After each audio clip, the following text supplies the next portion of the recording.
Hey everyone, welcome back. Today we're going to talk about a condition that's both fascinating and challenging, rheumatoid arthritis, often called RA. You'll see this quite a bit in clinical settings, especially in older adults, but it can also affect younger people too. By the end of this session, you'll not only understand the pathophysiology and clinical signs, but you'll also know how to care for and educate clients living with this chronic disease. Before we begin, check out our extensive nurse test bank to help you pass nursing school and the NCLEX. Link in the description below. So let's begin by painting a picture of what RA really is. Rheumatoid arthritis is an autoimmune, chronic, systemic inflammatory disorder that primarily affects the synovial joints. That's the lining of the joints. But it's not just limited to the joints. It can affect the whole body, the skin, eyes, lungs, heart, and blood vessels. What happens is that the immune system mistakenly attacks its own tissues, specifically the synovial membrane, causing inflammation, pain, and ultimately joint destruction over time. Now, to make sense of this, imagine the synovial lining. It's supposed to be smooth and lubricated, allowing joints to glide easily. But in RA, immune cells flood that lining, releasing inflammatory chemicals like tumor necrosis factor, TNF, and interleukins. This leads to synovial membrane thickening, swelling, and erosion of cartilage and bone. Over time, it causes joint deformities, stiffness, and loss of function. Let's talk about what causes it, or more accurately, what contributes to it. We don't have one single cause, but there are definitely risk factors that make a person more likely to develop it. Genetics plays a big role. If someone has a family history of autoimmune disorders, they're more likely to get RA. Then, we have environmental factors. Smoking is a big one. It triggers abnormal immune responses in genetically susceptible people. Also, hormonal factors play a part, which is why RA affects women about 3 times more often than men, often surfacing between ages 30 and 60. Some infections may also trigger the autoimmune reaction that sets RA in motion. Now let's picture what it looks like when someone walks into the clinic with rheumatoid arthritis. The manifestations often begin insidiously, meaning slowly and subtly. The patient might first describe morning stiffness that lasts longer than 30 minutes, especially after periods of rest. This stiffness tends to improve as they move around. You might also see symmetrical joint involvement, both wrists, both knees, or both hands, unlike osteoarthritis, which tends to affect one side more. The affected joints are swollen, warm, and tender to touch, and over time they can become deformed. Common deformities include things like ulnar deviation, swan neck deformity, and boutonniere deformity of the fingers. Aside from the joints, rheumatoid arthritis can cause systemic symptoms like fatigue, low-grade fever, loss of appetite, and anemia. The inflammation can even extend to the lungs, causing pleuritis, or to the heart, causing pericarditis. And in severe cases, patients may develop rheumatoid nodules, which are firm lumps under the skin, usually around pressure points like the elbows. So how do we confirm that it's rheumatoid arthritis and not something else like lupus or osteoarthritis? Diagnosis is based on a combination of history, physical exam, and lab tests. The provider will order rheumatoid factor. That's an antibody found in about 80% of people with rheumatoid arthritis. However, it's not specific, so it's often followed by testing for anticyclic citrullinated peptide antibodies, which are more specific for rheumatoid arthritis. Other lab findings include elevated erythrocyte sedimentation rate and C-reactive protein, both indicators of inflammation. X-rays or MRIs can show joint erosion and narrowing of joint spaces, and ultrasound may be used to detect early inflammation before damage occurs. Now, let's switch gears and talk about the nursing care and interventions, because this is where your role really makes a difference. First and foremost, our goal is to reduce inflammation, relieve pain, maintain mobility, and prevent deformity. So, one of the most important things is balancing rest and activity. During acute flare-ups, patients should rest the affected joints to reduce pain and inflammation. However, total immobility is not good either. It can lead to muscle wasting and joint stiffness. So, Gentle range of motion exercises, swimming, and low-impact movement are encouraged when the inflammation subsides. You'll also want to use warm compresses to help with stiffness and cold therapy for acute inflammation. Encourage clients to use splints for support, especially for hands or wrists, and to maintain proper joint alignment when resting or sleeping. Pain management is key too. Medications are the cornerstone of treatment, and as nurses, we need to understand what each class does. First, non-steroidal anti-inflammatory drugs, or NSAIDs, like ibuprofen and naproxen help with pain and inflammation, but they don't stop disease progression. Then, there are corticosteroids like prednisone, which are powerful anti-inflammatories, but should be used short-term due to side effects like osteoporosis and weight gain. The real game changers are the disease-modifying anti-rheumatic drugs, or DMARDs. These include methotrexate, sulfasalazine, and hydroxychloroquine. They work by suppressing the immune response and slowing the progression of joint damage.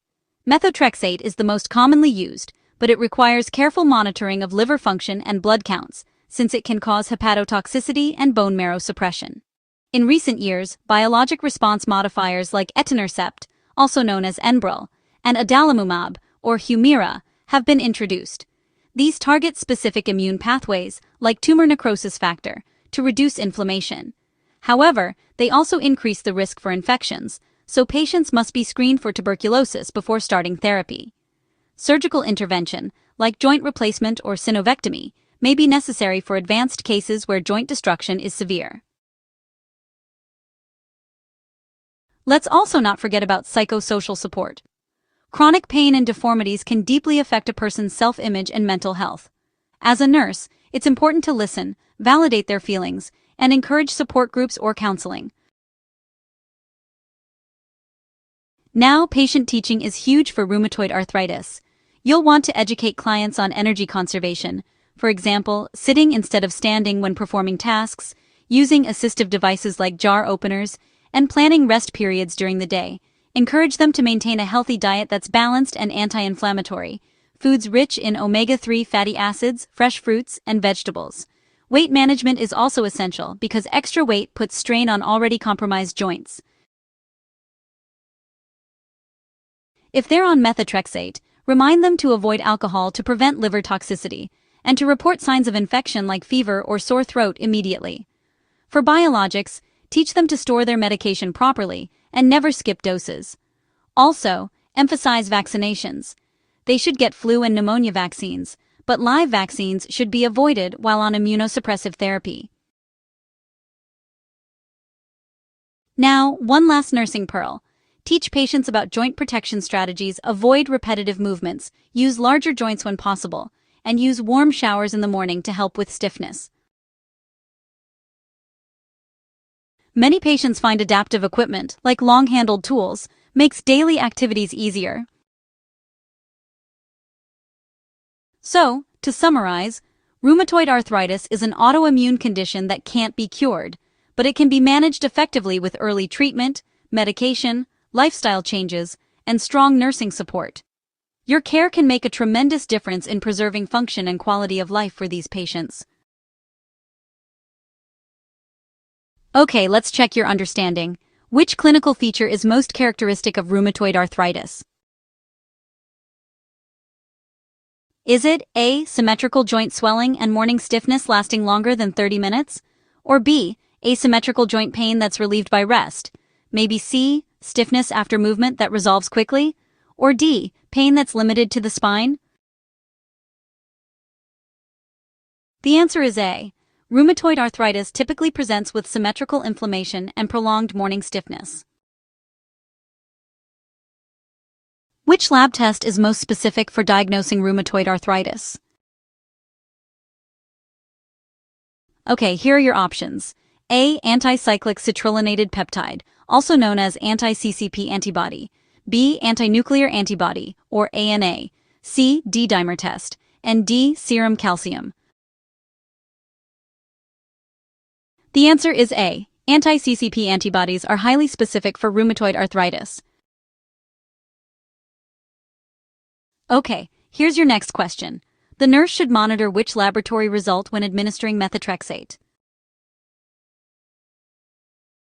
Is it A, liver function tests and complete blood count, or B, blood glucose and cholesterol levels, maybe C, serum calcium and phosphate, or D, thyroid panel?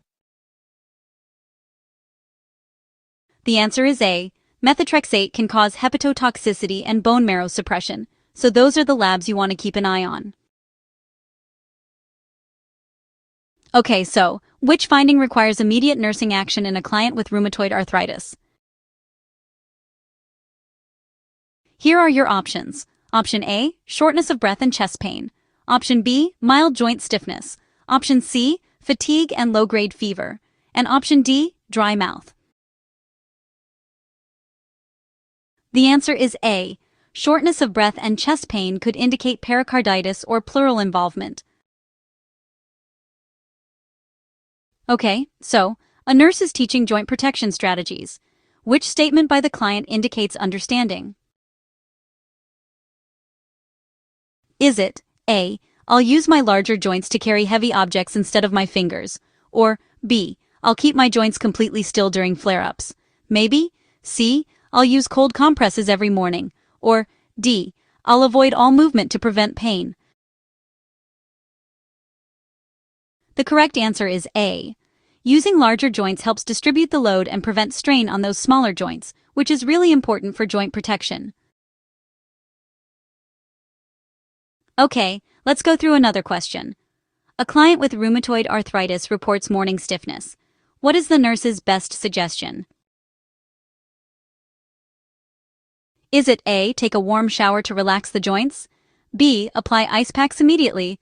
C. Massage joints vigorously? Or D. Avoid all movement for 1 hour? The answer is A. Warm showers or heat therapy reduce stiffness and promote mobility, which is really helpful for clients dealing with rheumatoid arthritis.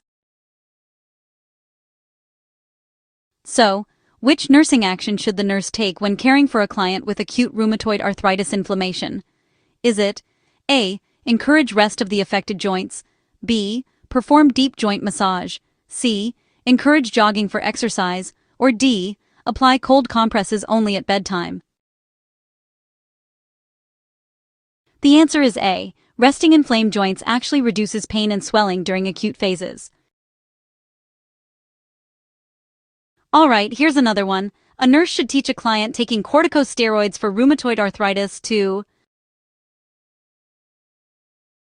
Alright, here are your options for the next review question. A. Take the medication with food and taper doses gradually. B. Stop the medication suddenly when symptoms improve. C. Avoid foods high in protein. D. Expect rapid weight loss. The correct answer is A. Corticosteroids should be tapered to prevent adrenal insufficiency, and they should be taken with food to help prevent GI upset. Which statement indicates effective patient education about methotrexate? So, let's take a look at some possible statements a patient might make about their medication. First, I'll avoid alcohol while taking this medication. Next, I'll double my dose if I miss one. Then, I can take extra vitamins without checking with my provider. And finally, I don't need blood tests while taking it. The correct answer is A. Alcohol increases the risk of liver toxicity when taking methotrexate. So, which dietary choice actually supports the management of rheumatoid arthritis? Is it A. Grilled salmon with vegetables and whole grains, B. Fried chicken and French fries, C. Processed meats and high-sodium snacks, or D. Sugary desserts and soda? The answer is A. An anti-inflammatory diet, especially one that's rich in omega-3 fatty acids, really helps reduce inflammation. And that's it. You've just completed a full breakdown of rheumatoid arthritis, from the underlying autoimmune process to how you, as a nurse, can truly impact care through knowledge, compassion, and prevention. Just remember, nursing isn't only about managing the disease, it's about helping people live well despite it. Thanks for joining me, and I'll see you in the next